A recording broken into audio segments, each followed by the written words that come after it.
Hey guys, welcome back to Cold Case Study. I'm your host Morgan, and if you haven't listened to my other episodes, I suggest that you do. This next case is particularly unsettling. The Oklahoma Girl Scout murders in 1977. 3 young girls were brutalized and murdered in one night, and their killer has never been identified. Case notes with my resources from today's show will be dropped on my Instagram for you to check out.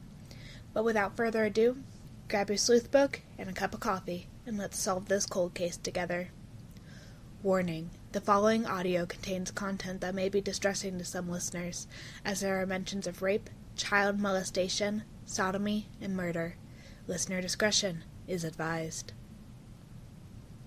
To start out, I just wanted to get a little personal here. This story hit me hard. I was a Girl Scout and went camping quite often with both my own troop and with my brother's Cub Scout troop as a tag-along. I just remember that feeling of both security and unease of being at summer camp. You feel safe because you're a kid, and camp is supposed to be a safe place. But if you've ever wandered around the woods at night with nothing but a flashlight, forgotten something in your tent, and had to double back alone, there's this constant feeling that you're being watched. Every snapped branch and crunching leaf makes the hair stand up on the back of your neck. It's just unsettling. But I just look at these girls and feel pain in my heart for them. I was just like them once, and it's a tragedy that they never got to grow up like I did. About 2 months before the fateful night at Camp Scott, there was a training session held for camp counselors at the camping grounds. While the counselors were training, someone, possibly multiple people, ransacked a tent, searching through one woman's things and stealing her donuts, but not the container. The empty donut container was found to have a handwritten note inside that would foreshadow what was to come. It read something to the effect of, "I will kill 3 girls." I say something to the effect of because the director of the training session thought it was a tasteless prank and threw the note out. So there's that for you. I personally can't believe that they didn't at least phone the police about that. Like, "Hey Sheriff, I'm sure it's just a prank, but I want to let you know that we found this note that says someone's gonna kill 3 Girl Scouts. Should I bring it down to the office, or am I good to throw it out?" Moving on from that, though, on Sunday, June 12th, 1977, girls and their parents met up at a drop-off point where the girls were loaded onto buses and taken to Camp Scott. Michelle Hoffman, who I'll call Hoffman, was there that morning. She was 15 years old and a camp counselor. I don't know if she was at the training session I previously mentioned. In the interview with her that I read, she mentioned nothing about it, but she did give a very thorough account of her time at Camp Scott, focusing on one of the victims, Doris Denise Milner, age 10, who went by her middle name, Denise. Hoffman noticed Denise right away, she said. Denise was one of the only black girls attending camp that week, and she seemed extremely nervous, clutching onto her mother. When approached by the young and excitable Hoffman, Betty Milner, Denise's mother, explained that her daughter's friends had all pulled out of the trip, and now Denise didn't want to go. Hoffman assured Denise that she would have an amazing time and that there was nothing to worry about. If she was still homesick, that she could call her mother in the morning. Betty Milner still blames herself for pushing her daughter to attend camp that day. The accounts of the other 2 girls' parents are similar. Laurie Lee Farmer, age 8, was undecided between attending Camp Scott or a local YMCA camp, so her mother, Sherry, decided for her. Sherry is quoted saying, "I'll have to live with that decision for the rest of my life." Michelle Guest was excited to return to Camp Scott for another year of fun with her fellow Girl Scouts, but also was concerned that her mother wouldn't take care of her African violets, reminding her to water them. Her parents said that when she told them that she loved them and goodbye, that there was something off, as if she knew she was saying goodbye for the last time. On the bus ride to Camp Scott, Hoffman sat beside Denise, leading the excited girls in a sing-along of camp songs and chants, but said Denise stayed quiet. Once the bus drove into the dense woods that surrounded the camp, a hush would fall over all of the girls. Hoffman said it was normal. The darkness of the canopy blocking the sunlight would give a sense of, "We're here." The tents at Camp Kiowa campsite were arranged in a horseshoe, with a few yards between each of the tent platforms. Tent number 8 was the furthest away from the counselor's tent, but it was the closest to the latrine and where the food would be served. The tents themselves were on a wooden platform. They were made of thick canvas that had rolled sides, and each tent had 4 cots. Denise, Laurie, Michelle, and Angela Sweet were assigned to tent number 8. Angela was a part of a troop whose tent had too many people, so she was sent to sleep with the 3 other girls, as they had a spare bed. Angela recalls being disappointed at first, but quickly befriending Denise, Laurie, and Michelle, said that they sat out by the campfire ring and got to know each other. In the evening, a counselor let Angela know that her troop had made room in their tent for an extra cot, and that she would be moving in with them. So Angela said goodbye to her new friends and switched tents. Little did she know that it would save her life. Angela is still emotional over it to this day, wanting to know why she was spared, why she lived when they didn't. Could she have done something to save them? Angela received counseling, nightmares of screaming girls becoming a thing of the past. Not much was stated about what happened the first day at camp, except that it was exhausting, which from what I remember about Scout Camp is exactly right. So is what we're going to discuss next. Pranks. If you've never been to a summer camp, think of it as sleepovers that you had in middle school, where you placed prank calls, ding-dong ditched, and drew a mustache on someone's face. It's the same vibe at camp, which is something to write down in your sleuth book. Angela gave an account of her own night of shenanigans with her troop. At one point in the night, one of her tent mates had to use the latrine, and on her way there, 3 flashlights shone in their direction. So they screamed. The 3 flashlights turned off, and to this day, Angela is bothered, not knowing who is wielding those lights. Later in the night, a girl from a different troop pretended to be a bear, going around and dragging her fingers like claws on the sides of the tent. A few girls reported this to counselors, who told them not to worry about it and that it wouldn't seem so scary in the morning. At some point in the night, the girls in Tent 8 were taken into the woods, violently beat in the head. Both Laurie and Michelle would die from these injuries, while Denise was strangled to death. All 3 girls were molested. 2 had been raped, and I saw one claim that one of the girls was sodomized, but couldn't find anything to corroborate it. It would come out later that some of the girls heard what sounded like muffled calls for "Mama, Mama," and screaming coming from the direction of tent number 8. Some girls also reported that a man had opened their tent flaps or harassed them on the way to the latrines that night, but counselors didn't investigate. They simply chalked it up to the first night's shenanigans. One counselor did do a quick look around after hearing noises, but saw nothing, so she went back to bed.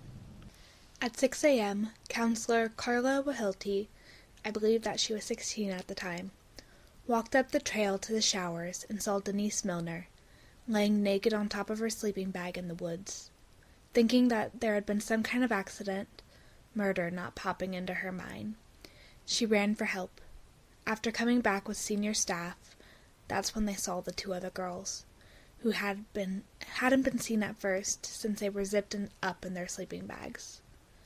Carla, the counselor, would later become a police officer.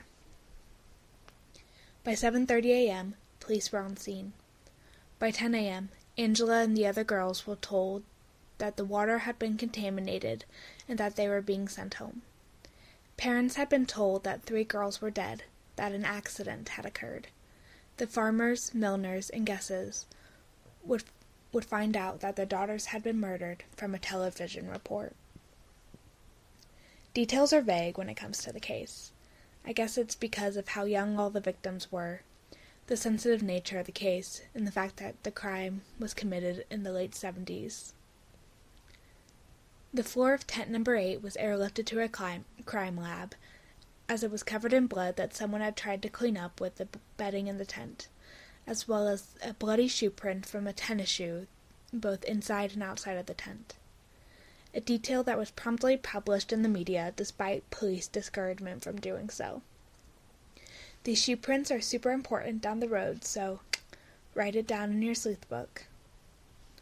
Also turned in as evidence was a large red flashlight found with the bodies.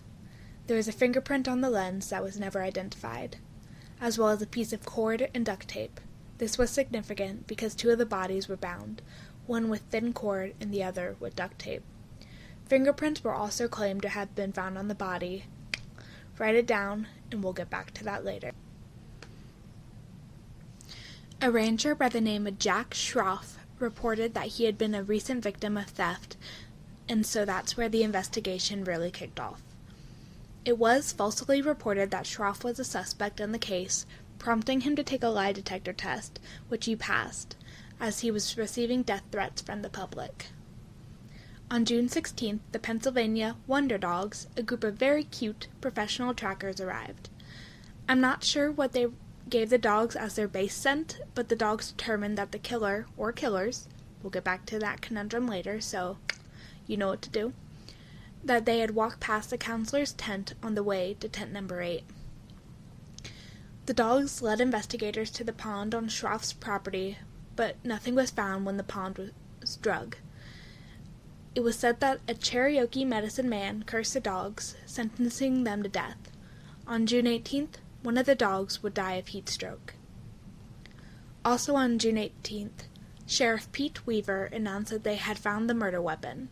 The District Attorney Sid Wise and the Oklahoma State Bureau of Investigation, OSBI, denied this claim and said that they had no idea what the sheriff was talking about.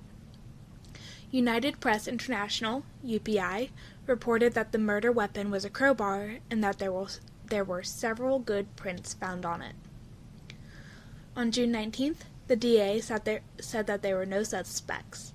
Sheriff Weaver announced that there was one suspect, and OSBI claimed that there were 3 suspects. Obviously, the agencies were working well together, don't you think? On the same day, another wonder dog inexplicably ran into traffic and died. On June 21st, the Oklahoma National Guard joined a manhunt for the escaped convict Gene Leroy Hart, 33, who had been on the run for 4 years. Hart was a convicted rapist. He had kidnapped 2 pregnant women in 1966 from the parking lot of a Tulsa nightclub, drove them into the woods, and brutally raped and sodomized the 2 women. It was a premeditated kidnapping, as Hart had placed a newspaper in the trunk of his car, where he stuffed one of the women as a way to inhibit trace evidence.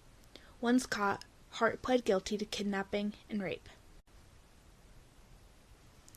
On June 22nd, investigators announced that a photo of 3 women, not the victims, had been found and claimed that it had been developed by Gene Hart.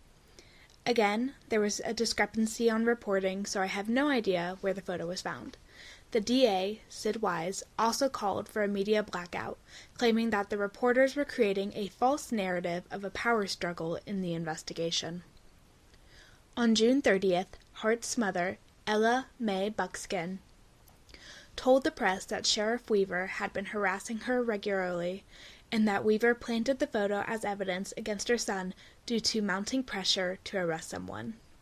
Sheriff Weaver and Hart had a history together, which is why some think that Weaver was framing Hart in some sort of grudge match. However, the FBI claimed that they had hard evidence linking Hart to the murders. On July 6th, the OSBI director, Jeff Laird, came out and made a statement that the fingerprints found on the body we took note of earlier, that they apparently weren't fingerprints at all. He did not elaborate. The press ridiculed the OSBI for the vanishing fingerprints.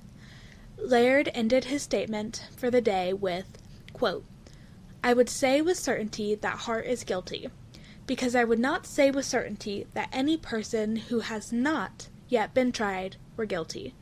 But we do have a great deal of evidence in this case that points to his guilt." End quote. Which, the whole statement contradicts itself. Hart is guilty, but I would never say that someone is guilty before they go to court. But in this case, Hart is definitely guilty. Like, really? Following this statement, on August 3rd, the Oklahoma governor, David Boren, promised that if Hart turned himself in, that he would be assured a fair trial. In September of 1977, two families filed a $3 million civil suit against the Magic Empire Girl Scout Council on the grounds of negligence and insufficient security measures. I mean, I would too, especially after finding out about that, quote, "I will kill 3 girls," note that the camp director threw out, and that no one investigated the claims that a strange man was looking into tents. Spoiler alert, though, the courts would side with the Girl Scout Council. On April 6, 1978, a team of 8 OSBI agents tracked down Hart at a private residence about 45 miles away from Camp Scott. He was arrested without incident and transported to the Oklahoma State Penitentiary at McAllister. The agents that caught Hart were scrutinized when it came to light that they had taken a picture directly after the arrest, holding Hart between them, smiling like he was a buck that they had brought down on a hunt. Hart's trial began on March 19, 1979, and lasted until May 30th, over 2 months. Sadly, though, there are no transcripts for the trial, as trials that end with acquittal were not required to be transcribed in Oklahoma. What we do know is that the jury consisted of 6 men and 6 women, and in addition to the photograph that Sheriff Weaver claimed was developed by Hart, the state of Oklahoma entered a hair consistent with a man of American Indian descent, as Hart was, and the bloody footprints that weren't the same size as Hart's feet. While there was semen found on the pillow of one of the girls, as well as other DNA evidence, it wouldn't be tested until many years later, as DNA testing was not a thing in the 1970s. At the end of the 2-month trial, Hart cried when he heard the verdict, not guilty. Hart's attorney summed it up pretty well in mine and the jury's opinion, saying that, quote, "they tried to frame him," unquote. Hart did go back to prison to serve out his other sentences and died of a heart attack 2 months later.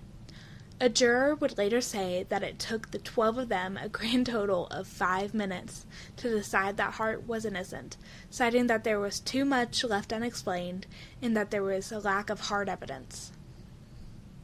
Judge William Whistler, who presided over the case, told the parents of the murdered girls after Hart's acquittal, quote, "that sometimes in our system of justice, even the guilty are permitted to go free," end quote. And when asked if the case was going to be reopened, an investigator was quoted saying that they would not be looking for anyone else. They already had the right man, end quote. Sheriff Weaver lost his re-election bid to Paul Smith, who promised to reopen the case. Sheriff Smith worked with private investigator Ted LaTurner to assemble a grand jury, but before they could finalize it, the requirements for a grand jury changed, and they did not follow through with the new process. In their paperwork, LaTurner claimed that they were going to name 2 men that they could place inside what he called the, quote, "murder tent." Keep this in mind for later and write it down. Now that DNA evidence that we wrote down in our sleuth books earlier, including the semen, was tested in the 1980s against Gene Hart and the few other suspects that they had investigated over the years, but it was unsuccessful. In 2008, the DNA was tested again, but was found to be inconclusive, as the DNA had been incorrectly stored over 30 years. Despite being inconclusive, it was stated that one of the DNA samples was female, but it did not belong to any of the victims. Sherry Farmer, Laurie's mother, said that she had always felt that a woman had been involved with the murders, but that the 2008 findings only confirmed that. In 2017, Sheriff Mike Reed announced that $30,000 was raised to have the DNA evidence retested, but I couldn't find the results of that testing. I don't want you to think that no other leads were tracked down, so I'm going to quickly go over them. Back in 1977, a man was found sleeping in his car near Camp Scott the morning after the murders. He was quickly detained, but found to have no involvement upon questioning, and was released. A man named William Alton Stevens was alleged to have told a friend that he used his experience from serving in Vietnam to pick out the most isolated tent, tent number 8, and how he dimmed the flashlight, said to be silver, in Stephen's testimony, despite the one being found at the crime scene being red with tape, and to have demonstrated how he covered one of the girls' mouths when they woke. He did not, in this alleged confession, go into how he killed the girls.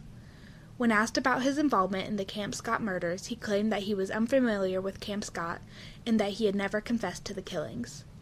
Stevens died of suicide in 1984 while still in prison. Then there was Sonny James and his uncle Frank Justice, who were both known to the police and were named in the 1996 grand jury petition filed by LaTurner. Sonny had a history of drug and alcohol abuse and in 1984 was convicted of murder of a fellow ex-con who double-crossed him. Justice was also an alcoholic and was very evasive when questioned by the OSBI, like his nephew who had requested an attorney during his questioning. Justice died in 1997, and Sonny was up for parole in 2011. Okay, so just 2 more notes before we wrap up. Richard Guest, the father of Michelle, was instrumental in passing the Oklahoma Victims' Bill of Rights and helped found the Oklahoma Crime Victims Compensation Board. And Sherry Farmer, Laurie's mother, founded the Oklahoma chapter of the Parents of Murdered Children support group. I know, guys, that case was a doozy. There are still plenty of people that believe that Gene Hart was the murderer of the 3 Girl Scouts. If you're one of them, I want to know why. And if you don't believe that it was Hart, I also want to know your theories. Do you think that Sonny and Justice committed the murders together? Or that Stevens did it? What do you make of the female DNA that was found at the scene? Do you think that one of the counselors was involved? Personally, I don't think any of the identified suspects are guilty. If there was a female involved, then I think it would have been either a husband and wife or boyfriend and girlfriend duo that committed the murders, and none of the suspects presented were noted to have a female accomplice. But hey, that's just my 2 cents on the matter. Hit me up on Insta at coldcasestudy or email me at coldcasestudy@gmail.com and let me know what you think. Thank you all so much for tuning in to Episode 2, The Oklahoma Girl Scout Murders. Please leave me a good review on Apple Podcast if you like the show. If not, please message me and let me know how to get better. I'm still learning and would appreciate the feedback. And if you DM me feedback, I'll give you a shout out on my Insta. Don't forget to follow me on Instagram and Facebook, as well as check out my website, coldcasestudy.weebly.com, that has links to my Patreon with member-only content and my Redbubble store that is home to a bunch of hand-designed merchandise. Keep your sleuth book handy, and I'll see you next Friday for our next cold case.